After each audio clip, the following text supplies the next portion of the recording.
Mixing Pavul எடுத்துக்கலாம். இப்போ பொடியா துருவின கேரட் 1 கப் எடுத்துருக்கேங்க. எல்லாமே சரிசமமாக எடுத்துக்கோங்க. 1 கப் கேரட், 1 கப் கோஸ் எடுத்திருக்கேன்.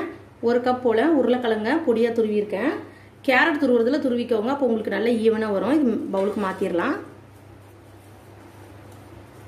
பொடியாக நறுக்கின ஒரு வெங்காயம் ஆட் பண்ணிக்கலாம். இப்போ 1 ஸ்பூன் இஞ்சி பொடியாக துருவி வச்சுருக்கேன், இதில் ஆட் பண்ணிடுவோம்.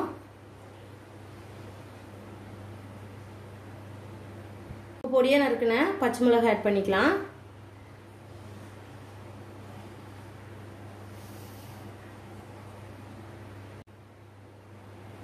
இப்போ பொடியாக நறுக்கின கொத்தமல்லி ஆட் பண்ணிக்கலாங்க. கொத்தமல்லி கூட கொஞ்சம் ஆட் பண்ணிக்கோங்க, ரொம்ப நல்லாயிருக்கும், நல்ல மணமாக இருக்கும்.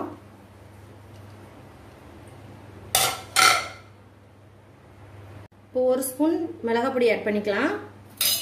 ஒரு 1/4 ஸ்பூன் போட்ட மஞ்சள் பொடி ஆட் பண்ணிக்கலாம். கருவேப்பிலை ஆட் பண்ணிக்கலாம்.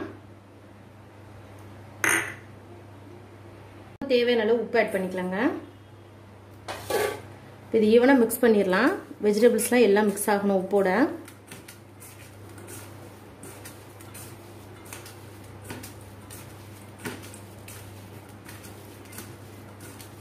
ஈவனாக மிக்ஸ் பண்ணியாச்சு. கடைசியாக கோதுமை மாவு ஆட் பண்ணிக்கலாம். 1 கப் கோதுமை மாவு ஆட் பண்ணிக்கலாம். மாவு ஆட் பண்ணிவிட்டு ஈவனாக மிக்ஸ் பண்ணிடலாங்க. தண்ணி எதுவும் ஊற்ற வேண்டாம். இந்த காயில் இருக்க ஈரப்பதமே உங்களுக்கு கரெக்டாக இருக்கும்.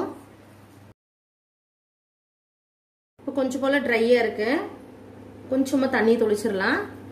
ஒரு 2லேருந்து 3 ஸ்பூன் போல் தொளிச்சிட்டு ஈவனாக மிக்ஸ் பண்ணிடலாங்க. தண்ணி அதிகமாக ஊற்றிடாதீங்க. இப்போ இந்த அளவுக்கு நல்லா மிக்ஸ் பண்ணியாச்சு.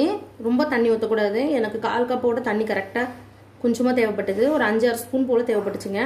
இப்போ இந்த அளவுக்கு இருக்கணும். நம்ம இப்போது தோசை தவால தட்டிடலாம். இப்போ மாவு ரெடி ஆயிடுச்சு நமக்கு. இப்போ இதுலேருந்து கொஞ்சமாக மாவு எடுத்துக்கலாம். உங்களுக்கு எந்த ஷேப் வேணுமோ அந்த அளவுக்கு மாவு எடுத்துக்கலாங்க. இப்போ பால் ஷேப்புக்கு உருட்டிட்டு நம்ம வாழை இலையில தட்டிடலாம். போல் இலை வச்சு லைட்டாக தட்டிடலாங்க. உங்களுக்கு எந்த அளவுக்கு வேணுமோ அந்த அளவுக்கு தட்டிக்கோங்க.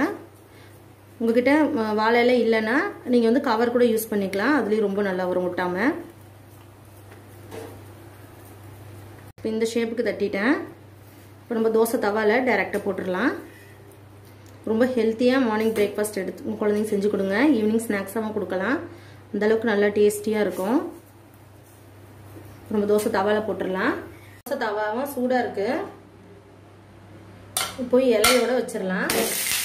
கொஞ்ச நேரம் அப்படியே வச்சிடலாம். அதுக்கப்புறமா இலையை வெளியே எடுத்தீங்கன்னா அழகாக வந்துடும். ஒரு 30 செகண்ட்ஸ் கிட்ட அப்படியே வச்சிருவோங்க. 30 செகண்ட்ஸ் கிட்ட இருக்கு. இலையை பொறுமையாக எடுத்துடலாம். உங்களுக்கு நல்லா ஒட்டாமல் வரும். இப்போ இதுக்கு மேலே ஒரு ஸ்பூன் போல் ஆயில் ஊற்றிடலாம். நல்லா வெந்து வரட்டும். மீடியம் ஃப்ளேமில் வச்சு திருப்பி போட்டுக்கலாம். ஒரு பக்கம் வெந்திருக்கு, திருப்பி போட்டுடலாம். இந்த பக்கமும் நல்லா வெந்து வரட்டும். ஒரு 30 செகண்ட்ஸ்க்கு திருப்பி போட்டுக்கிட்டே இருங்க. 2 பக்கமும் நல்லா வெந்து உங்களுக்கு சூப்பராக வந்துடும். இப்போ இந்த பக்கமும் வெந்திருக்கும், திருப்பி போட்டுடலாம். இப்போ 2 பக்கமும் வெளியே வெந்திருக்கு, வெளியே எடுத்துடலாம். பாருங்க, நம்மளுடைய கோதுமை ரொட்டி சூப்பராக ரெடி ஆயிடுச்சு ஃப்ரெண்ட்ஸ். இருக்கிற மாவில் இது போல ரெடி பண்ணி எடுத்துடலாம். நம்மளுடைய கோதுமை ரொட்டி சூப்பராக ரெடி ஆயிடுச்சு ஃப்ரெண்ட்ஸ். கண்டிப்பாக நீங்களும் இது போல ட்ரை பண்ணி பாருங்க. சும்மா வெறுமனவே சாப்பிடலாம், அந்த அளவுக்கு டேஸ்டியாக இருக்கும். தேங்காய் சட்னியும் ரொம்ப நல்லா இருக்கும். ஹெல்த்தியாக உங்கள் குட்டீஸ்க்கு செஞ்சு கொடுங்க. இந்த வீடியோ உங்களுக்கு பிடிச்சிருந்ததுன்னா எங்கள் சேனலுக்கு லைக் பண்ணுங்க, ஷேர் பண்ணுங்க, கமெண்ட் பண்ணுங்க. மறக்காம மாலதி சமையலுக்கு சப்ஸ்கிரைப் பண்ணிக்கோங்க ஃப்ரெண்ட்ஸ். தேங்க்யூ.